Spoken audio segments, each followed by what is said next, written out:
আজি হৈছে 6 জুলাই আৰু 6 জুলাইটো আমাৰ কাৰণে সদায় বিশেষ হয়। ভিডিঅ'টো আৰম্ভ কৰিছোঁ ৰাতিপুৱাৰ ব্ৰেকফাষ্টৰ প্লেটখনৰ পৰা। এইফালে মই ভাজি আছোঁ মাংস, আনপিনে মই মাছ ভাজি আছোঁ। ৰাতিপুৱা 7:30 বজাতে দাদা আহিলে ঘৰৰ পৰা বিশেষ এটা কামত। তাৰ লগত যিহেতুকে মই ওলাই যাব লাগিব সেইকাৰণে অকণমান ভাতৰ আগবঢ়াই থ'লোঁ আৰু 2 বজাত তাৰ পৰা আহি পেলাই এয়া কল ভাজি, পটল ভাজি, মাছ ভাজি, কঁঠাল গুটিৰে মাছৰ জোল, মাংস, চালাড আমি দুপৰীয়া সকলোৱে একেলগে খালোঁ।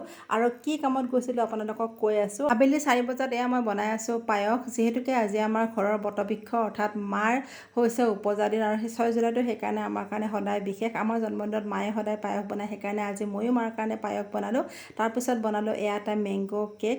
দাদাৰ লগত যে ওলাই গৈছিলোঁ আচলতে এয়া আমাৰ ঘৰৰ কাৰণে কুলাৰ আৰু ফ্ৰিজ এটা কিনিবলৈ গৈছিলোঁ। আগৰ ফ্ৰিজটো পুৰণা হৈছিলে, দাদাই কিনিম বুলি কৈ আছিলে, কিন্তু আজি যিহেতুকে মাৰ জন্মদিন আছিলে ছাৰপ্ৰাইজ দিয়া হ'ব বুলি ভাবিয়ে আজি এইটো কিনা হৈ গ'ল। কাৰণ যিহেতুকে বস্তুকেইটা লোৱাৰ সময়ত মোৰ ভিডিঅ' কৰা নহ'লে সেইকাৰণে দাদাই আনবক্সিং কৰি পেলাই মোক ভিডিঅ'কেইটা দি পঠালে। নেক্সট ব্লগ লৈ আহি আছোঁ। Bye bye.